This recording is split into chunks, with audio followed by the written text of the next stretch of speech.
Well, Larry, I mean, Chewy's got this subscription thing where they got Purina dog food for really cheap. I mean, the prices on there are insane. Well, that sounds great and all, Jerry, but I've always been a Blue Buffalo guy myself. But I go out and buy Purina one time when they're on sale, and my dogs go nuts. I mean, they wouldn't even touch it. One sniff, and they just turn their dishes away. Can you believe it? Oh man, I don't know why my dog will go out and eat the freaking weeds out in the yard, but he suddenly gets picky about his food. If I was a dog, I wouldn't be doing none of that. Well, that's the thing, Larry. You aren't a dog. Dogs are very different from people. Come on, Terry. I feel like dogs are pretty similar to humans. I mean, maybe not quite as smart, but we're all animals here, aren't we? That's the thing, Larry. We aren't all animals here. Animals view the world very differently than we do, and even have very different minds, too. I was reading some of Daniel Pavanelli the other day. Ooh, is this the guy that did the stuff with those monkeys? Yeah, well, this guy here, he talks about, challenging the existing theories of, animals' intelligence being compared to humans. Like how scientists usually compare a monkey to, like, a human kid. I mean, we all do that too, right? You hear people all the time talking about how their young dog is acting just like a 2-year-old. Well, I've raised both dogs and 2-year-olds, and let me tell you, there are definitely a heck of a lot of similarities. Well, I mean, Pavanelli here in his book says that it goes beyond that. He said, I've learned to have more respect for them than that, talking about the animals. He said, I've come to see that we distort their true nature by conceiving of their minds as smaller, duller, less talkative versions of our own. Animals are a whole different beast than humans, and if you really respect them, you're not just going to pin them as, dumber humans. Yeah, well, I guess that makes sense. I mean, animals do act kind of strange in ways that I can't explain. I mean, my dog is real old and wise, but sometimes he's just sitting there staring at the wall for a few hours doing nothing. That's kind of weird, ain't it? I think your dog's blind, Jerry. That makes sense now.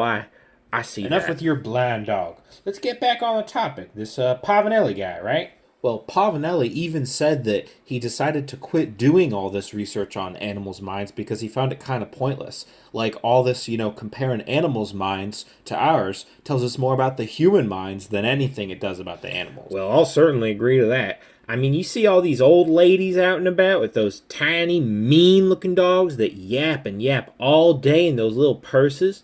They treat them dogs like they're their own children. Heck, even better than their own grandchildren. I bet you that dog doesn't want to be stuck in a damn purse all day or wear those little cute outfits and such. And when I watch them out in public, I learn a hell of a lot more about that old lady than I do the dog. Yeah, and I mean, you can even see the difference unfold in the work that we all do with fostering.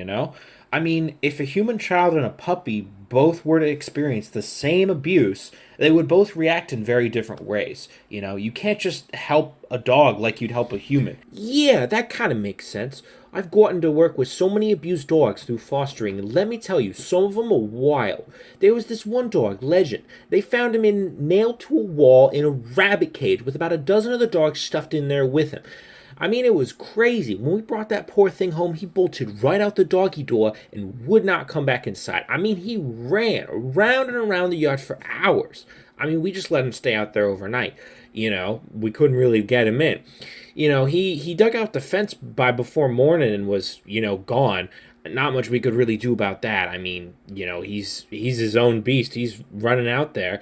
They tried to catch him, putting up cameras and traps and stuff in the forest. But, I mean, after what he's been through, he's probably living his best life out there. I mean, if he was a human, of course, and ran away, we'd be trying to, wrangle him up and rehabilitate him, and no one wants a missing person. But, I mean, I doubt that dog wants to be enclosed in anything, even if it's a loving home with people. He just don't trust that no more. And you know what? He's living his best life out there. Sometimes you just gotta let a dog be a dog. Well, amen to that, brother. I can agree to that. Dogs certainly will be dogs. Mm-hmm. I was just thinking about them weird things the dogs do, and sometimes how they get along with some dogs, but not some other dogs, and that they got that whole alpha pack thing going on, and, I mean, some dogs are chill on their own, and they're completely fine, but when certain other dogs interact with them, they start yapping, and they start all kinds of trouble. Yeah, that's some weird stuff. I mean, one dog brain is hard enough for me to think about, but 2 dog brains barking at each other?